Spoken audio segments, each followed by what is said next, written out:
The assassination that shattered the world. A warm summer morning in 1914, and a 19-year-old student clutches a pistol with trembling hands. In mere moments, his finger will pull a trigger that will unleash hell upon the earth, a catastrophe that will consume 20 million lives and topple ancient empires like dominoes. But this isn't really a story about one boy with a gun. This is the story of how the world became a powder keg, waiting for someone to strike the match. Imagine a mountain of dynamite, carefully stacked over decades of hatred, greed, and imperial ambition. All it needed was one small flame to ignite the most devastating explosion humanity had ever witnessed. The empires at the edge. Cast your mind back to Europe in 1914, a continent ruled not by the people, but by crowned monarchs who played with nations like chess pieces. Massive empires stretched across the map like hungry giants. The sprawling Austro-Hungarian Empire, a patchwork of ethnicities held together by force. The mighty German Reich, bristling with military power and industrial might. The crumbling Ottoman domains, slowly bleeding territories as rebellions erupted across their borders. And the vast Russian territories under the Tsar's iron grip, where millions of peasants lived in poverty while nobles danced in golden palaces. France stood as a republic, scarred by memories of its devastating defeat by Prussia in 1871, nursing dreams of revenge. Britain ruled the waves with its massive navy, its empire spanning continents and oceans. Only 3 tiny nations dared to call themselves democracies in this sea of royal power: France, Switzerland, and the miniature Republic of San Marino. In the volatile Balkans, ethnic tensions simmered like a pot about to boil over. The South Slavs, Serbs, Bosnians, Croatians, and their brothers dreamed of unity under one flag, speaking related languages and sharing ancient cultural bonds. But their dreams were crushed under the boots of foreign rulers who carved up their lands like a feast, treating entire peoples as mere pawns in their imperial games. The web of betrayal. The trouble began in 1878 with the Treaty of Berlin, a document that would prove to be written in blood. After a brutal war between the Russian and Ottoman empires, the great powers of Europe gathered to divide the spoils. The Austro-Hungarian Empire was granted temporary administration of Bosnia-Herzegovina, while the region officially remained under Ottoman control, a legal fiction that satisfied no one and pleased everyone who mattered. For 30 years, this arrangement festered like an infected wound. The Bosnian people, who had endured 4 centuries of Ottoman rule, watched helplessly as another foreign power controlled their destiny. They had tasted neither freedom nor self-determination, only the changing of masters. Then came October 1908, when Austria-Hungary brazenly shattered all pretense and annexed Bosnia-Herzegovina outright. It was a calculated act of imperial theft, conducted with the cynical blessing of Russia in exchange for Austrian support for Russian ambitions in the Turkish Straits. The Ottoman Sultan, overwhelmed by internal revolutions and facing the collapse of his empire, could only watch helplessly as his territory was stolen. But the real victims were the Bosnian people themselves. Their rage burned like fire in their hearts, a fury that would soon consume the world. The birth of revolution. Young revolutionaries, calling themselves Young Bosnia, began to organize in secret meetings, in shadowed cafes, in hidden rooms where portraits of South Slavic heroes adorned the walls. They whispered of freedom, of a unified South Slavic nation they would call Yugoslavia, the land of the South Slavs. The very name carried magic and hope, Yugo meaning South, a promised land where their people could finally determine their own fate. Serbian patriots secretly supported their cause, smuggling weapons and hope across the border. Money flowed from Belgrade to Sarajevo, along with revolutionary literature and dreams of liberation. The Serbian government, though officially maintaining diplomatic relations with Austria-Hungary, burned with indignation at the annexation of their Slavic brothers. The great powers played their deadly games with casual cruelty. In 1909, Austria-Hungary approached Germany with a chilling question. If they decided to crush Serbia completely and Russia intervened to protect the Slavs, would Germany support Austria-Hungary in the coming war? Germany, bound by friendship and alliance, agreed without hesitation. They would stand by their ally, no matter the cost. Meanwhile, Russia approached France with their own proposal. Austria-Hungary had violated international law by annexing Bosnia and now threatened to destroy Serbia. Would France join Russia in a war to protect the South Slavs? But France, calculating the risks, refused to be drawn into what they saw as a regional conflict. They had no interest in dying for Bosnia. Russia, isolated and facing the combined might of Germany and Austria-Hungary, was forced to back down. The threat of World War passed, but the underlying tensions only grew stronger, like pressure building in a volcano. The conspiracy of the desperate. The Bosnian people did not accept their fate meekly. The annexation had ignited a fire that no imperial decree could extinguish. The young Bosnia movement grew bolder, more desperate, more willing to sacrifice everything for the dream of freedom. They were not professional revolutionaries, but students, intellectuals, and dreamers. Young people who had grown up under foreign rule and refused to accept that their generation would suffer the same fate as their parents. They studied the tactics of other revolutionary movements, learned to make bombs, practiced with pistols, and prepared for the ultimate sacrifice. Serbian intelligence services, operating in the shadows, provided training and weapons. The conspiracy grew, spreading through networks of family, friendship, and shared desperation. They knew that their actions would likely cost them their lives, but they believed that the fatal parade. Then came that fateful day in June 1914. Archduke Franz Ferdinand, heir to the Austro-Hungarian throne, decided to parade through the newly conquered territory with his beloved wife Sophie. It was a spectacular display of imperial arrogance, a celebration of conquest in the faces of the conquered.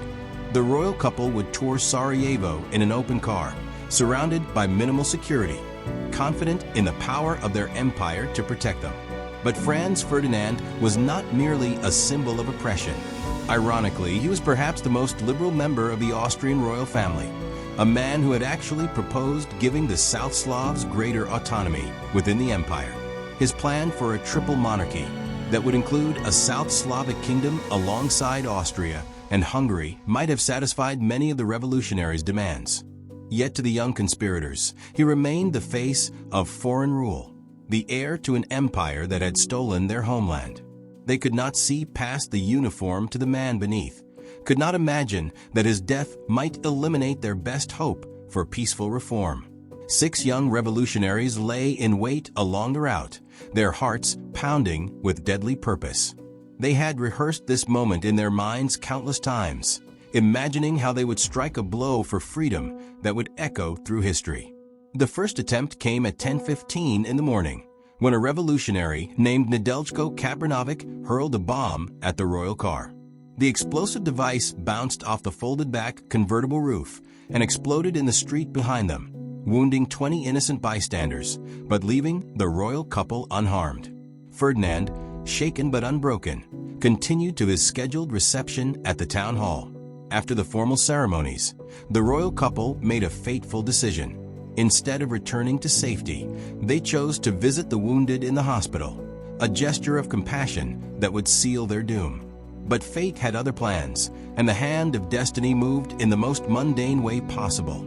Their driver took a wrong turn, the death that changed everything. When the royal car took a wrong turn on the way to visit the wounded, it rolled to a stop just 5 feet from where 19-year-old Gavrilo Princip stood waiting. The student had given up hope after the failed bombing, had actually stopped at a delicatessen to buy a sandwich, when suddenly the object of his revolutionary dreams appeared before him like a gift from the gods of war. Princip didn't hesitate. 2 shots rang out in rapid succession, the first striking Franz Ferdinand in the neck, the second hitting Sophie in the abdomen. The heir to the Austro-Hungarian throne gasped his last words, "Sophie, Sophie, don't die. Live for our children." But both royal lives ebbed away in minutes, their blood staining the seats of the car and the stones of Sarajevo. Gavrilo Princip was seized immediately, beaten by the crowd, and saved from lynching only by the intervention of police. At 19 years old, he was just 2 months too young to face the death penalty under Austrian law. Instead, he was sentenced to 20 years in prison, where he would die of tuberculosis before the war ended. his dream of Yugoslav unity still unfulfilled. During his trial, Princip declared himself a Yugoslav nationalist who sought to unite all South Slavs under one flag. He insisted that he cared nothing for which existing state would lead this unification. He simply wanted his people to be free. When asked if he felt remorse for his actions, he replied that he was sorry for killing Sophie, but that Franz Ferdinand's death was necessary for the liberation of his people. The deadly dance of alliances. What happened next was like watching a house of cards collapse in slow motion, each falling card triggering the collapse of the next. The assassination provided the spark, but the real explosion came from the web of alliances, promises, and treaties that had been woven across Europe like a spider's web of destruction. Austria-Hungary, burning with rage and sensing an opportunity to crush Serbian nationalism once and for all, declared war on Serbia on July 28, 1914. The aging Emperor Franz Joseph, who had ruled for 66 years, saw this as his chance to restore the empire's fading prestige and eliminate the South Slavic threat forever. Russia, sworn protector of Slavic peoples and bound by pan-Slavic ideology, could not stand idly by while Serbia was destroyed. Tsar Nicholas II, despite his personal reluctance to go to war, found himself trapped by the expectations of his people and the logic of Russian foreign policy. On July 30th, Russia announced general mobilization in support of Serbia. Germany, bound by the Triple Alliance to Austria-Hungary and terrified of fighting a two-front war, implemented the Schlieffen Plan, a desperate gamble that required attacking France through Belgium before Russia could fully mobilize. Kaiser Wilhelm II, Franz Ferdinand's friend and a man who had tried to prevent the war through personal diplomacy, found himself carried along by the momentum of military planning and alliance obligations. France, allied with Russia through the Triple Entente and still burning for revenge against Germany, began mobilizing its forces. The French government, led by Raymond Poincaré, saw this as their opportunity to reclaim Alsace-Lorraine and restore French prestige. Britain, initially hoping to remain neutral, was drawn into the conflict when Germany invaded Belgium. The British government, bound by treaty to guarantee Belgian neutrality, declared war on Germany on August 4, 1914. The British Empire, spanning a quarter of the globe, now entered the fray. It was a deadly dance of obligations and promises, each nation pulling another into the abyss. Even the rulers themselves seemed powerless to stop it, though few seemed to want to. Kaiser Wilhelm II of Germany, Tsar Nicholas II of Russia, and King George V of Britain were all cousins, grandchildren of Queen Victoria, members of the same royal family. The Great War would literally be a family feud that consumed the world. The machinery of destruction. But why were these nations so eager to spill blood? Why did diplomacy fail so completely? The answer lay in four dark forces that had been building like storm clouds over Europe for decades, creating the perfect conditions for catastrophe. Nationalism had twisted from love of country into aggressive superiority, convincing people that their nation was destined to rule over others. German nationalism, forged in the fires of unification under Otto von Bismarck, proclaimed the superiority of German culture and the German race. Russian pan-Slavism claimed a special destiny to protect all Slavic peoples. French nationalism burned with desire for revenge against Germany and the restoration of French glory. This wasn't the nationalism of liberation that had inspired the American Revolution or the independence movements of Latin America. This was nationalism as a weapon of conquest, a tool used by rulers to convince their people that war was not only necessary but glorious. Imperialism drove empires to devour weaker lands, not for any noble purpose, but for the simple pleasure of looting their treasures and expanding their power. The great powers had carved up Africa among themselves, established spheres of influence in Asia, and now turned their hungry eyes toward the crumbling Ottoman Empire and other vulnerable territories. The British Empire controlled a quarter of the world's land and population. The French Empire stretched across Africa and Southeast Asia. Germany, a latecomer to the imperial game, demanded its place in the sun, and build a navy to challenge British naval supremacy. Russia pushed southward toward the warm waters of the Mediterranean and eastward into Central Asia. This imperial competition created constant friction, as each power feared that its rivals were gaining advantages that would tip the balance of power. Every colonial dispute, every trade disagreement, every diplomatic crisis became part of a larger struggle for global dominance. Militarism had turned armies into massive war machines, consuming enormous wealth and creating momentum toward conflict. The great powers spent staggering sums on their military forces. The combined military spending of Britain, France, Germany, Austria-Hungary, Russia, and Italy increased from £94 million in 1870 to £398 million in 1914. Each nation's military leaders developed elaborate plans for fighting the next war, plans that required rapid mobilization and immediate attack to succeed. The German Schlieffen Plan, the Russian Plan 19, the French Plan 17, all of these military schemes created a hair-trigger situation where any crisis could escalate into general war. The web of alliances meant that any spark could ignite a continental fire. The Triple Alliance of Germany, Austria-Hungary, and Italy faced off against the Triple Entente of Britain, France, and Russia. These alliances were supposed to preserve peace by creating a balance of power, but instead they ensured that any local conflict would become a general war. The rulers, unelected monarchs accountable to no one, played their deadly games while common people paid the price. They spoke of glory and honor while planning to send millions to die in trenches filled with poison gas and machine gun fire. Kaiser Wilhelm II was known for his volatile temper and aggressive rhetoric.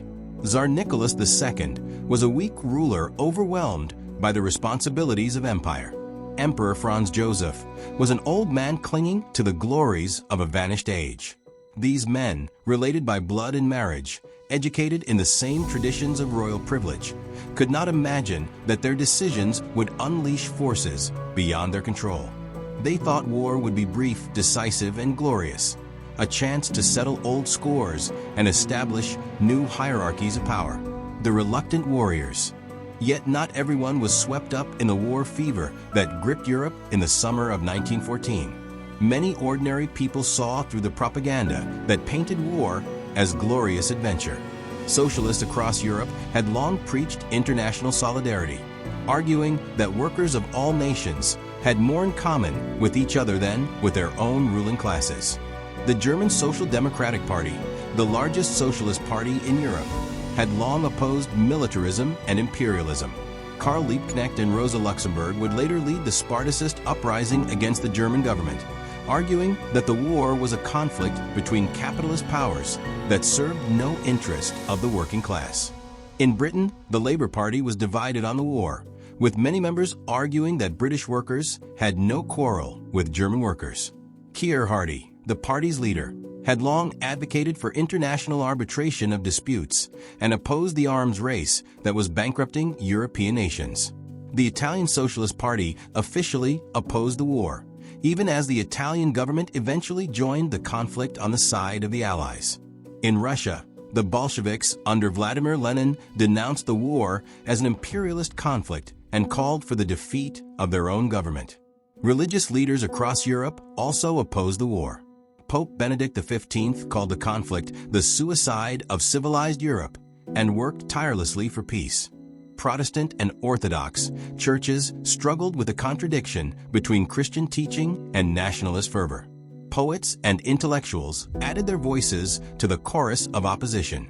Romain Rolland, the French Nobel Prize winner, wrote above the battle, calling for European intellectuals to transcend nationalism and work for peace. Bertrand Russell in Britain risked imprisonment for his pacifist activism. But perhaps the most powerful anti-war voices came from those who had experienced combat firsthand. Poets like Siegfried Sassoon, Wilfred Owen, and Robert Graves wrote devastating verses about the reality of trench warfare, the mud, the rats, the poison gas, the endless rows of crosses marking the graves of young men who had believed in glory and honor. Thomas Hardy's poem, The Man He Killed, captured the essential absurdity of the conflict. Two men who might have been friends, forced to kill each other because they wore different uniforms and served different flags. The poem imagined a soldier reflecting on the enemy he had killed, wondering if they might have shared it. The Christmas Truce of 1914. The most haunting moment of the entire war came during the Christmas Truce of 1914, when the fundamental humanity of the common soldiers broke through the machinery of war. Along sections of the Western Front, British and German soldiers spontaneously laid down their weapons and climbed out of their trenches to celebrate Christmas together in no man's land. They exchanged food, cigarettes, and photographs of their families. They sang carols together in their native languages. Silent Night was known in both German and English. They played football in the cratered wasteland between the trenches, using empty cans and improvised goals. For a brief, shining moment, humanity triumphed over the machine of war. Some soldiers wrote letters home, describing the surreal experience of sharing Christmas dinner with men they had been trying to kill just hours before. They discovered that their enemies were young men much like themselves, homesick, frightened, and longing for peace. But their commanders quickly ended this outbreak of peace, threatening to court-martial any soldier who fraternized with the enemy. Orders came down from the highest levels of command. The war must continue, and any soldier who refused to fight would be shot for cowardice. The brief moment of human connection was crushed under the weight of military discipline and nationalist ideology. The war ground on, consuming a generation of young men who discovered too late that they had no quarrel with each other. The trenches filled with poison gas and machine gun fire, creating a landscape of death that would haunt the survivors for the rest of their lives. The price of pride. And so the world learned a terrible lesson about the price of unchecked power and national pride. What began with 2 gunshots in a Bosnian street became a global catastrophe that redrew the map of continents and left scars that would never fully heal. The Austro-Hungarian Empire, the spark that ignited the war, was completely destroyed. The Habsburg dynasty that had ruled for centuries was overthrown, and the empire was broken into smaller nations, Austria, Hungary, Czechoslovakia, and Yugoslavia among them. The South Slavic dream of unity was finally realized, but at a cost that no one could have imagined. The German Empire fell as well, replaced by the unstable Weimar Republic that would eventually give rise to an even more terrible conflict. The Russian Empire collapsed in revolution, giving birth to the Soviet Union and decades of communist rule. The Ottoman Empire disintegrated, leaving behind the modern nations of Turkey, Syria, Iraq, and others. Even the victorious powers were forever changed. Britain and France, though technically winners, were bled white by the conflict. Their empires began to crumble as colonial peoples demanded the same self-determination that had been promised to Europeans. The center of world power shifted from Europe to America as the United States emerged as a global superpower. The boy who pulled the trigger, Gavrilo Princip, died in an Austrian prison in 1918, his body ravaged by tuberculosis and the harsh conditions of his imprisonment. He lived just long enough to see his dream of Yugoslav unity become reality, but he could never have imagined that his desperate act would unleash such destruction. In his final days, weakened by disease and contemplating the millions who had died because of his actions, Princip reportedly said that he regretted killing Sophie, but maintained that Franz Ferdinand's death was necessary for the liberation of his people. He died believing that he had struck a blow for freedom, unaware that he had actually lit the fuse that would destroy the old world forever. The war officially ended on November 11, 1918, at the 11th hour of the 11th day of the 11th month. But the peace that followed was built on the foundations of bitterness and revenge, containing the seeds of an even greater conflict that would erupt just 20 years later. The lessons of 1914 remain painfully relevant today. How quickly civilization can collapse, how easily nationalism can be weaponized, how the pride of leaders can cost the lives of millions. The boy with the gun in Sarajevo reminds us that sometimes the smallest spark can burn down the entire world, and that once the fire starts, no one can control where it will spread.